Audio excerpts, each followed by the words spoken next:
Nicola, with I and Teresa, Anna Giulia, Aude, Floran, Joseph, Perica, Elena, Mario, and the third group with facilitator Lucrezia, with Katia, Antoine, Vera, Eric, Vincent, Raul, and Mariana. And in this group, we will analyze the three open questions.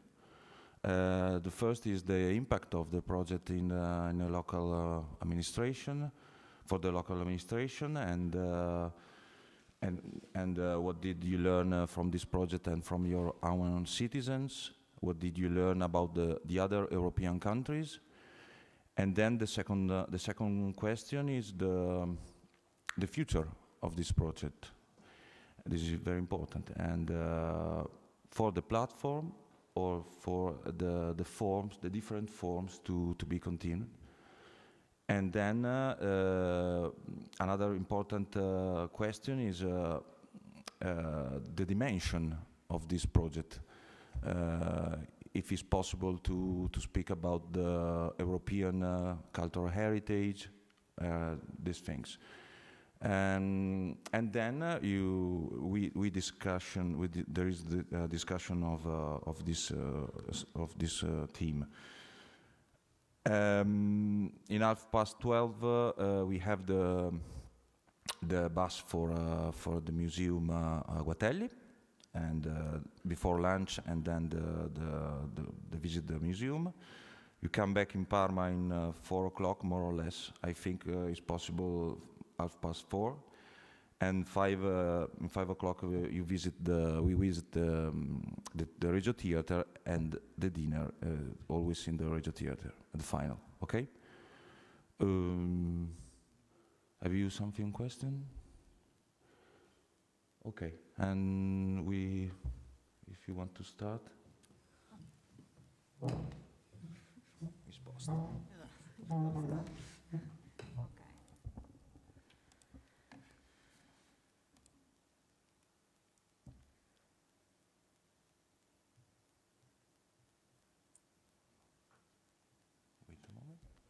Okay, we're getting there, okay. Yes, okay, here we are.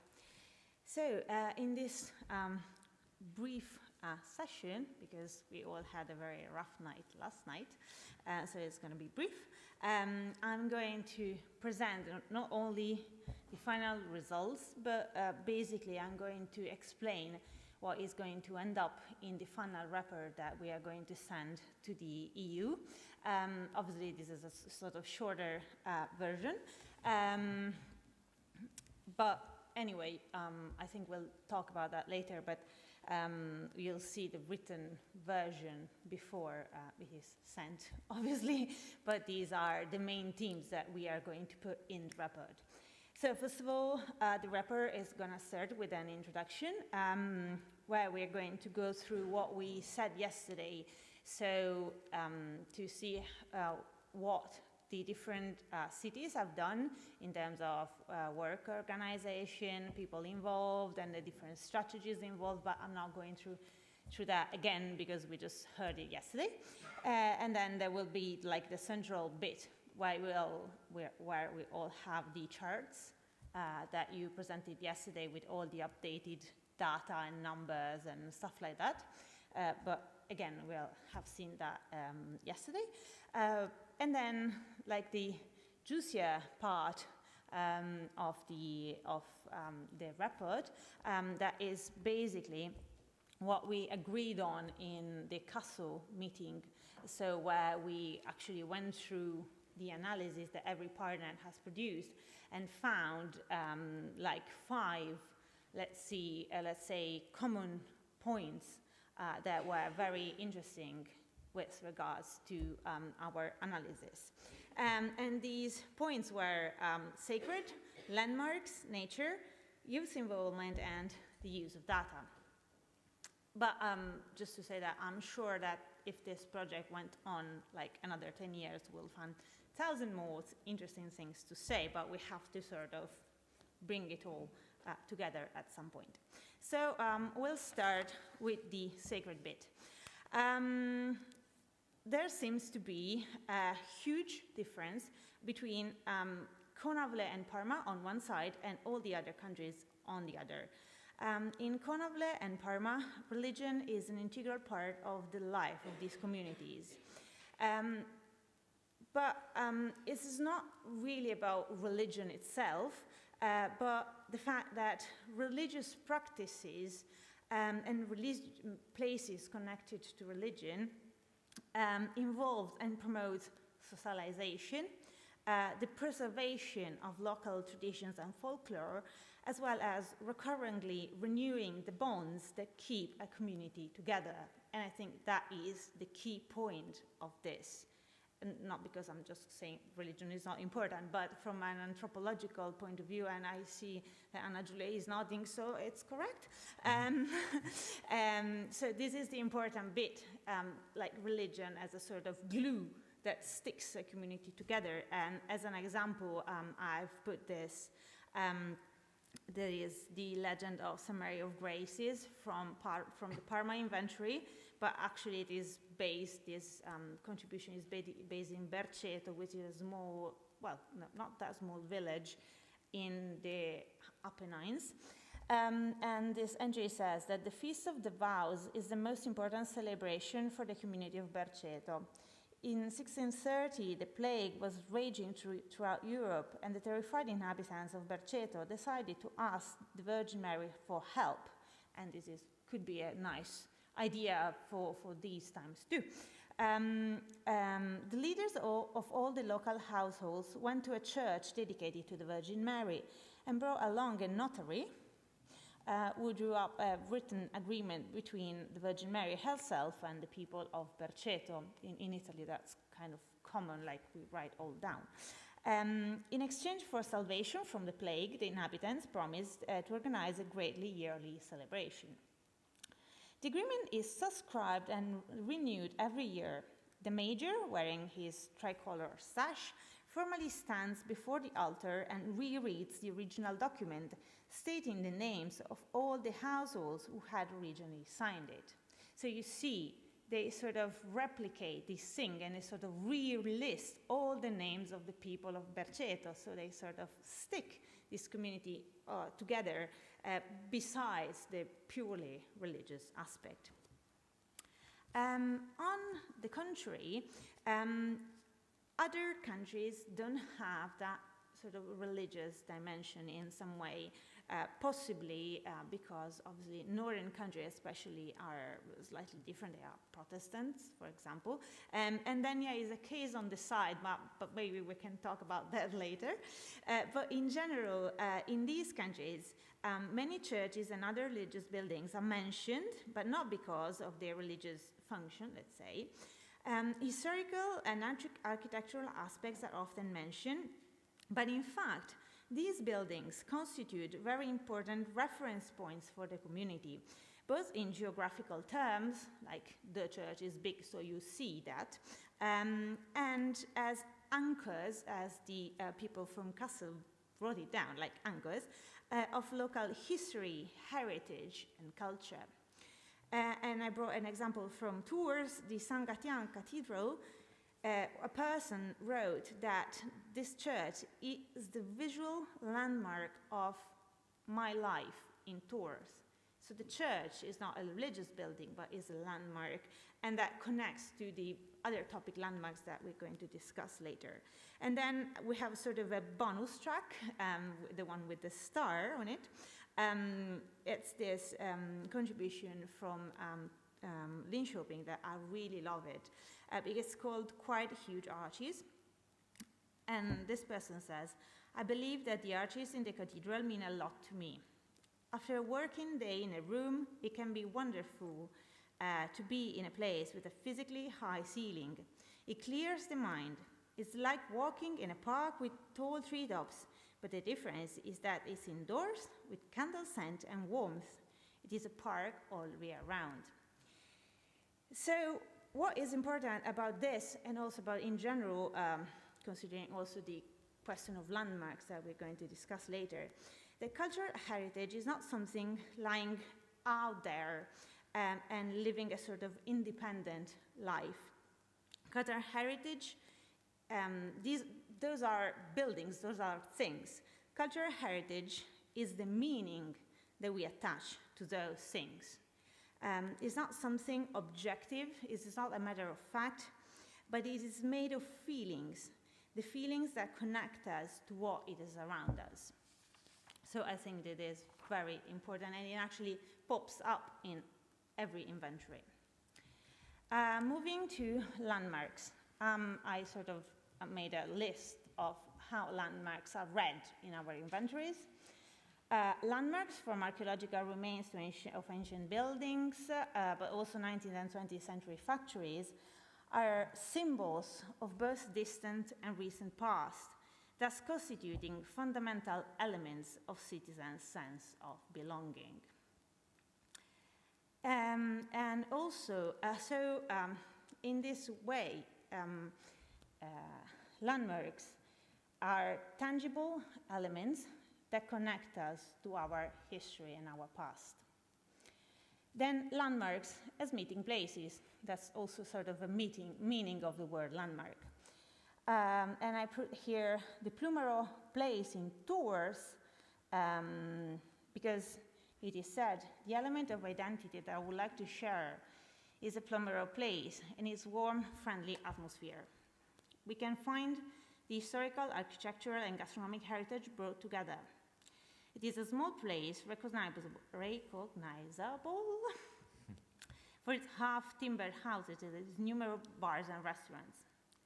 It is important because it represents the bon vivant and friendly identity of Tours and its people. It represents also a student life very present in Tours. And also, we have another contribution from Linköping that I'm quite sure I'm not going to be able to read properly, which is Folke Filbytter. Sorry, people from Linköping. And it's really interesting and very nice, this entry, because it says, when you decide to meet someone in town, see you at Folke. Everyone finds the statue of Folke Filbytter. Before the time of the mobile phone, it was the city's meeting place. Even now, we are happy to meet at Folke to move on to other places in the city. And then, last but not least, landmarks are containers of stories and legends that accompany contributors and the whole community in their daily life. And I brought up this contribution from Parma, the cross of Mediano. On the path from Mediano to Scurano, and they are in the hills as well, in a place called Croce, which means cross, obviously, there is a wooden cross. Legend says that a traveler was there robbed and murdered by a group of bandits. Local people then decided to raise a wooden cross in the victim's memory. The cross is still there today, and residents, following a long-standing tradition, keep restoring it when necessary. And this fact that landmarks are sort of containers of stories and legends makes them a sort of point of contact, the link between tangible and intangible heritage. So, like a church, statue are not only that thing, but all that comes with it, all the stories, etc., it what makes those things meaningful for our citizens. And last thing about landmarks is that people strongly call for preservation, restoration, and promotion, and this is something that pops up in every inventory. And we have that in the nature category as well. And this is very, very important because this is where citizens become actors when they stop their passive role of just sitting there and learning about cultural heritage. But they are active and they get interested and, attached to things that actually belong to them, and they are a great part of their heart and feelings. Moving on to nature and landscape, The total number of proposals, like overall, I've not updated the data, but they are more or less the same. We had 685 contributors in OS, and like 110 are from the category nature and landscape, which is like the second better represented category apart from places and buildings, basically. So again, landmarks. And this really tells us that nature is important for our citizens. As the Landkreis Kassel team, like really in-depth, like analyzed this, they have come up to the fact that nature in our citizens raises, first of all, enthusiasm and emotion. And I have an example from tours. The Loire is a link, a unique and changing place that has inspired poets, painters, artists, etc. A place of meeting, exchange, rest, dreaming, sport, and life.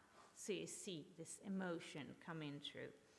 Then natural areas are places of connection and identification. For example, this, again, I'm not going to pronounce that correctly, Urwald Sababurg from Kassel. It is a forest in the best and most original sense. An ancient and fairy tale forest and a place where you can feel and experience nature. It is the home of the fairy tale Sleeping Beauty. So we know that for Landkreis Kassel, this whole fairy tale thing is a very important issue. And so they identify that in that physical place, in that physical wood. And then natural places bring up feelings of reassurance and recreation, like this example from Tours, L'Arbre devant le Musée des Beaux-Arts, because it is very impressive and it brings calm. And I think it is really nice entry, that one. And then natural areas as places of economic potential for tourism, traditional production, etc. And this comes up not for the tourist bit, but for the traditional production. It comes up in Parma very much, because in Parma, nature is mentioned very, very often, but in connection to what men do in the natural environment, like grazing cows and producing milk and wine and whatever. So it's a very man-related sort of environment. And last but not least, again, this call for protection. We had very general, and just saying, protect this, we would like to protect that. But also we have very informed and insightful analysis of what should be done. This is an example, sorry, I forgot to write that it is from Denia. Florecer las zonas agrícolas. There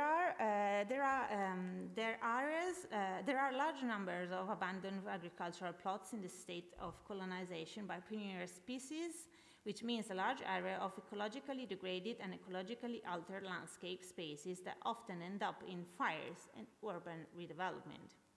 This action has the potential to enhance the value of an enormous percentage of the municipality's agricultural land in terms of landscape. Tourists value self-esteem towards one's own heritage, ecology, biodiversity of fauna and flora, promotion of walking and health areas, fire prevention, and waste disposal. So I think this entry is really, really powerful, because it tells us, again, what we were talking about before, people taking action to protect something that is meaningful for them. And one last thing about nature and landscape is that I believe that our dear friend COVID-19 had a sort of big part in this sort of rise in the entries concerning nature, because as Wilberg already pointed out yesterday, this whole changing world, that everything that happened to us has made natural spaces more and more important for us. And I think it is very interesting what Wilbur says, that natural spaces are also a source of comfort and reassurance, both because natural, like open spaces are safer, obviously, for us to wander about, but also that happened to me, for example, that at the beginning of the pandemic, I was like scared to death. And going out and looking at the trees in my garden made me think, okay, maybe everything is going to be okay. Maybe we're going to survive this. Okay, trees are there. They have been there for some of them for centuries, so maybe we'll survive. And also how these natural spaces sort of tend to ease this feeling of isolation that Wilbur was talking about yesterday. And then the two transversal issues, youth involvement. Here we have, it is not updated, but I will update that. And we can see that contributions from younger people from 0 to 21 are like more or less just the 5% of all the contributions. And this is sort of a dire problem because, as the tours team pointed out, cultural heritage lives essentially thanks to transmission to younger generations. And so if like young people are left out of this whole business, it's not right. It shouldn't be that way. So what have we learned from this project about youth involvement? First thing is that young people are more difficult to reach than adults. So we sort of, to engage them, we need sort of a pre-existing structure that is built around them. And that could be schools, leisure center, youth council, local museums, like the people from Kassel organized this museum pass.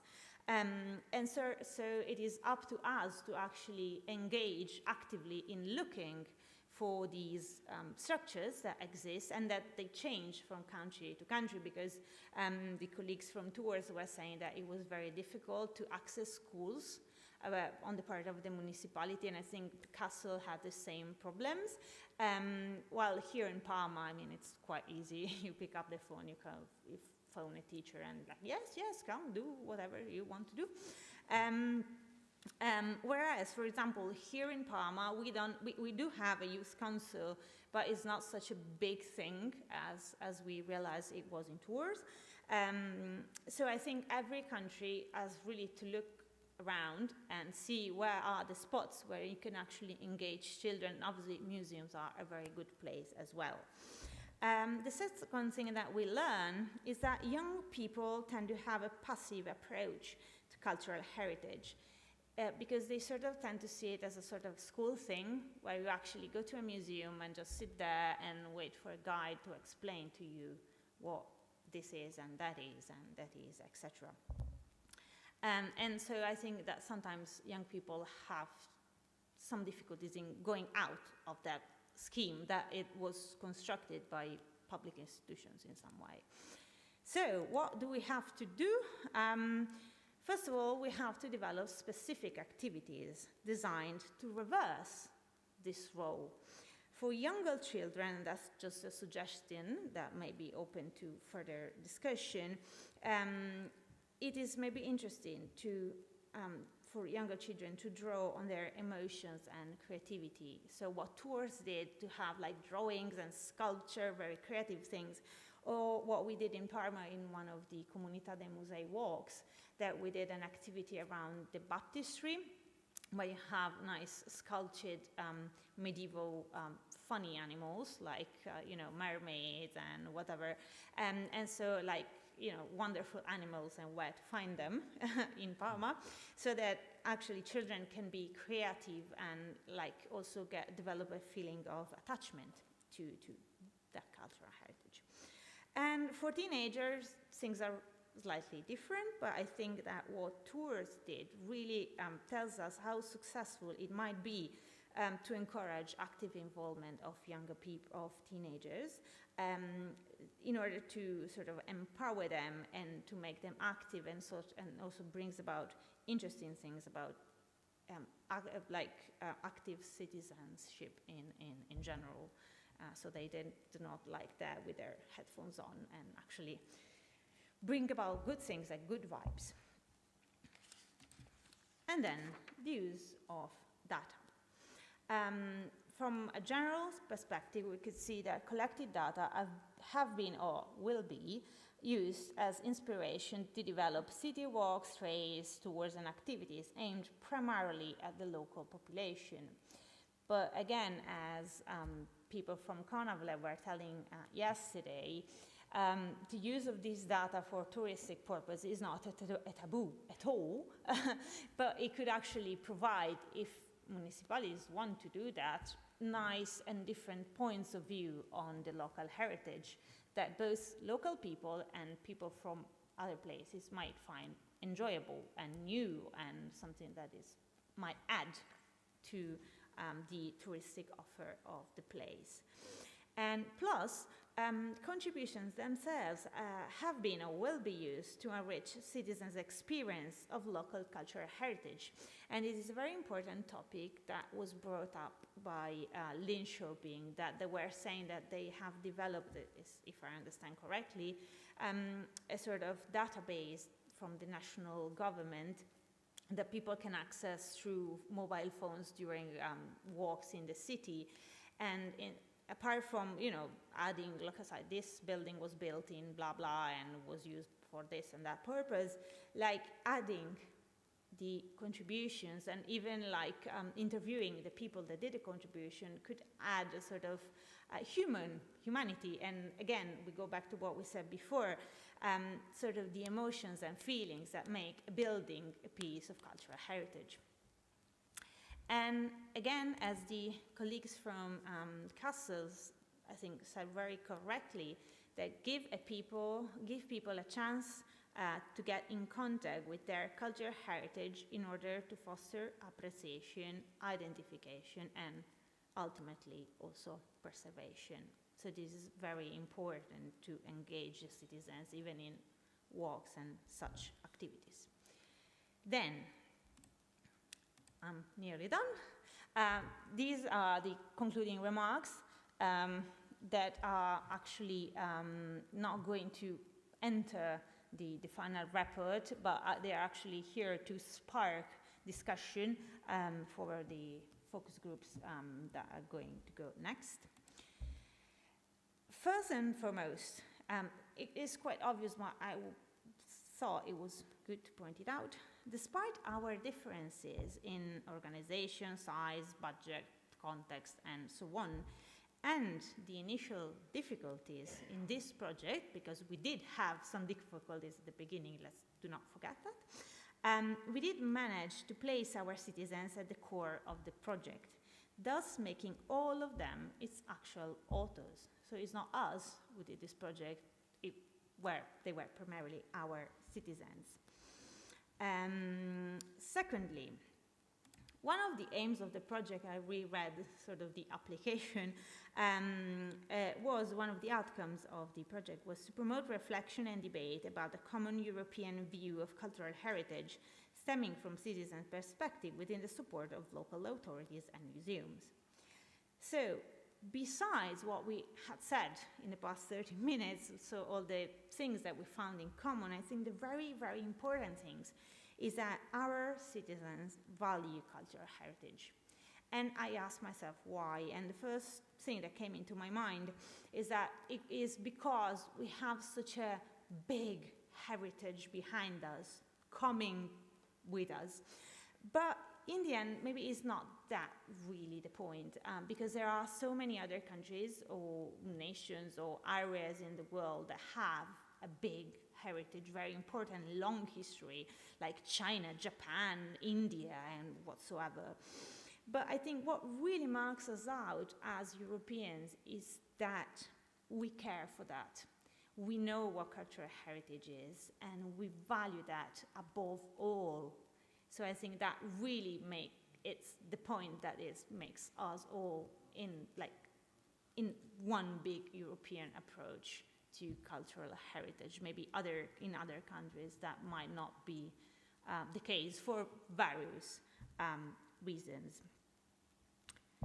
And then I added this part last night because it stemmed from something that Wilbur said yesterday, that Europe is still in the making. It is still in the making because, well, first of all, we lost a piece of it in the North Atlantic Sea. Well, it happens. And also that, like, people on the opposite side to the northeastern part are sort of behaving in a way that doesn't really fit with European ideals and stuff. But also because, you know, you can always hear that in the news that Europe is missing a lot of things like common taxation, common defense, and common laws on a number of stuff. But I can actually see why that is the case, because here we in this project we were sort of a short, small experiment, and we did struggle at the beginning to find the sort of, you know, a thing that worked for everyone, because everyone, as we always said, is different. But I think what made this project successful in the end was that we were,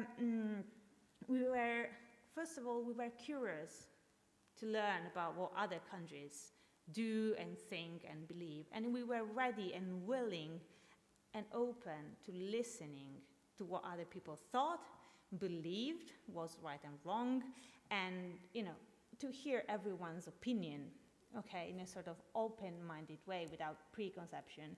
And I think this was really the key of this project. And hopefully, eventually, this attitude of openness and willingness to listen to others is going to help Europe in general, and us that work with culture in particular, to face the challenges that await us in the future.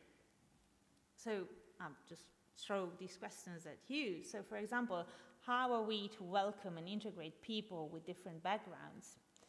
How are we to balance between new inputs and long-standing traditions, especially in the context of a constantly and rapidly evolving cultural panorama? Because we might not want to see it, but it is so. It is changing, it is evolving, and the whole carrel about Christmas and Christian names a few weeks back really raises these questions. And last but not least, what is the place of local cultural heritage in a globalized world where everything should be the same? It might end up being the same in the whole world. So I'll leave these questions to you, and thank you for listening. This is my last, hopefully, speech in this project. And thank you for being so patient as to listen to me. Very interesting. Thank you.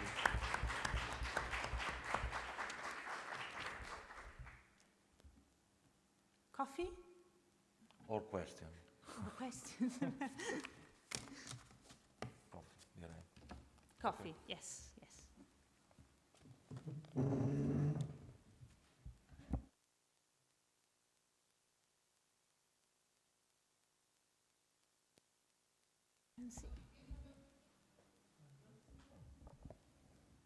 Wilburg? Yeah. I just wanted to know, we meet again at 10:30, right? Yes. Yes. Yes. Maybe 10:40. Yeah, 10:40. 10:40. Fine. See you then. sorry. Okay, thank you.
Vieni pure qui. Ah, vai là. Ok. Sì, sì.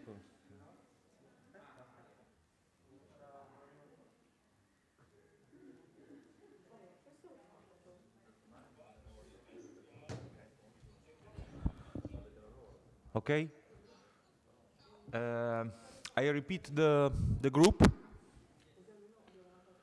The first group is online with Laura and with Wilburg and Tina and the other person that are online. The second group with Nicola, I, Teresa, Anna Giulia, Aude, Florent, Joseph, Perica, Elena e Mario. In the office room, okay? Vengo con te, sì, sì. And the third group, Lucrezia, Katia, Antoine, Vera, Eric, Vincent, Raul, Mariana, Miligenko, Francesco,